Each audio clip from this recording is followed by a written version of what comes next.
an excellent job. Our players had an outstanding time, well hosted, and what were great calls. I mean, this has been a wonderful time this week. And it's been great for us as coaches and players to be around our seniors. That's the last time that they'll ever be on an organized team. They'll go their separate ways. Most of them have graduated, and they'll be paying taxes like the rest of us next week. So, talk a little bit about the game. Got beat by a better football team today. We didn't help ourselves. Too many turnovers, turned the ball over, made too many mistakes. 2 crucial special teams mistakes. 2 personal foul penalties. We just weren't disciplined enough today to beat a team in a match like this, and hopefully some of our younger guys understand that you got to go out and you got to represent the team, not yourself. We got beat up pretty good in the front in a lot of times with their front against our offensive line, but our offensive line held their own. You know, we had some yardage, but we couldn't sustain drives. And then they did a good job the second half of coming out and establishing the run. And that caught our defensive guys by surprise a little bit. We didn't tackle very well.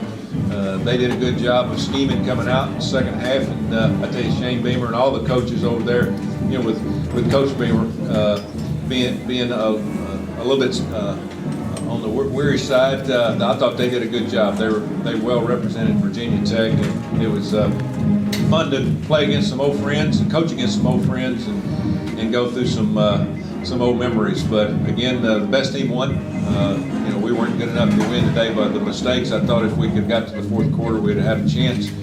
But you know, when we lost Gunner he got shook up a little bit, a little dizzy, and we were about to put him back in the game. So Michael Colosimo came in. I don't think he's played over 2 or 3 snaps in his career. He's a senior. I think the only guy who was scarier than he was me when he went in, and but he did pretty well. He did pretty well, and I'm proud of him and proud of the whole team for getting here and us starting 2 and 3, and then have an opportunity to win part of our championship and then play in a quality bowl game like this against a quality team of Virginia Tech. Questions? Coach, Mike Barber from Richmond Times-Dispatch. On the touchdown that Brewer scored that got called back, there was some question about whether or not he had fumbled the ball, and had you challenged it, it would have been yours. What communication was there on that hit? You know, I hardly ever challenge because, you know, there's people in the box. They look at every play, and you know, I don't, you know, we didn't even hear that. And of course, it was on the opposite side of me. I didn't see a replay. But you got to have full faith in the instant replay guy and the officials. If they missed it, that'd be a huge call. But I would imagine they looked at it pretty hard. Hopefully they did, and of course that'll be something we'll look at ourselves. But you know, the officials didn't beat us tonight. You know, it had several things to do with us and Virginia Tech. Coach, Tom Gresham, Cincinnati Enquirer. How did it change things when Gunner went out, if at all? Did you also just reflect on your season when you get through and talk about that? Well, we've been through that, as most of it in here, the Cincinnati reporters know. We've been through this 4 or 5 times. Gunner has gone out several times during the year in crucial situations, and we've had Munchie come in. Munchie, in the last game, hurt his knee, and he's going to have it repaired here soon down the road. He couldn't hardly move on it. So, you know, we're very fortunate that Munchie came back from one of the worst knee injuries I've ever seen last year in the second game to this point, to where he was able to get back on the field, and he helped us win the championship. If it not been for Munchie to go, we probably wouldn't have been here today. And I want to thank Munchie for what he did, because he went through a lot of pain, a lot of suffering through the year, and didn't practice a whole lot because of a knee that was so badly torn up. Is going to not, you know, he's probably going to have several surgeries over the years. So we run one game a little short. I think he could have helped us today if it had been like he was about a month, 2 months ago. But you know, we want him to be healthy for a long, long time. You know, winning a game is not that important. So I'm just proud for Munchie and what he's shown for you know, for college football. You know, there's a lot of people that call me and said, "Man, what's this kid doing?" And a lot of the coaches, my buddies across the country, and they've noticed it too. So, you know, we'll probably put an award in his name, some kind of courage award, because he got a lot of courage. Just a quick reflection of your season as a whole. Yeah, season as a whole, wasn't a very good team at the beginning of the year. We got better as we went on. We're a scrappy group of guys. We really played well as a team and didn't kill ourselves in the last 7 games, and that didn't show up today. It looks like we got a little bit overconfident in some things that we thought we could handle, and we didn't do it. We didn't handle adversity very well. We didn't handle success very well. And, you know, our kicking game, and we knew that there was going to be points of it that was going to affect us. We're missing the field goal hurt us at the beginning. 51 yards is a long ways, but, you know, we had the wind behind us, and he didn't hit it very well. And, you know, we just, it was one of those days where we didn't play very well, but Virginia Tech did. And they took advantage of our miscues and made plays and put us in a bad situation and got us behind and pretty much put it out of reach pretty early in the third quarter. Coach, to your right, Dave Ginsburg, Associated Press. Could you please describe the injury that Keel got? I mean, was it a concussion? You said a little dizzy. Yeah, you know, of course, none of us in there. There might be a doctor in the house, but you know, the thing about it is we're very careful with that, and he's been banged around pretty much this year. And that was a good clean lick. You know, they ran a kind of a loop blitz from their linebacker inside, and it caught him pretty square.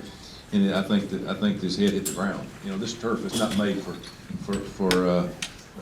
collisions like that, and you know, that's really not like natural grass. But obviously, you know, there's pluses and minuses. But he's fine. You know, he's a little dizzy and not very clear, and you know, it's one of those things where, you know, we'd never take a chance with that. He probably could have come back and done a few things, but you know, further injury to that point is really not worth it. Any other questions for Coach Tuberville? Yes. Hey, Coach, just looking forward to next year, you've had the program now for a couple of years. What do you think this program needs to do to get to the next level?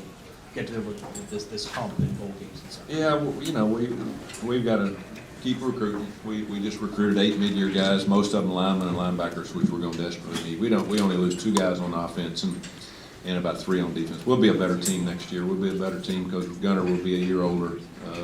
You know, our strength for a team coming back to receivers, all those guys are back. We've got to get better defensively.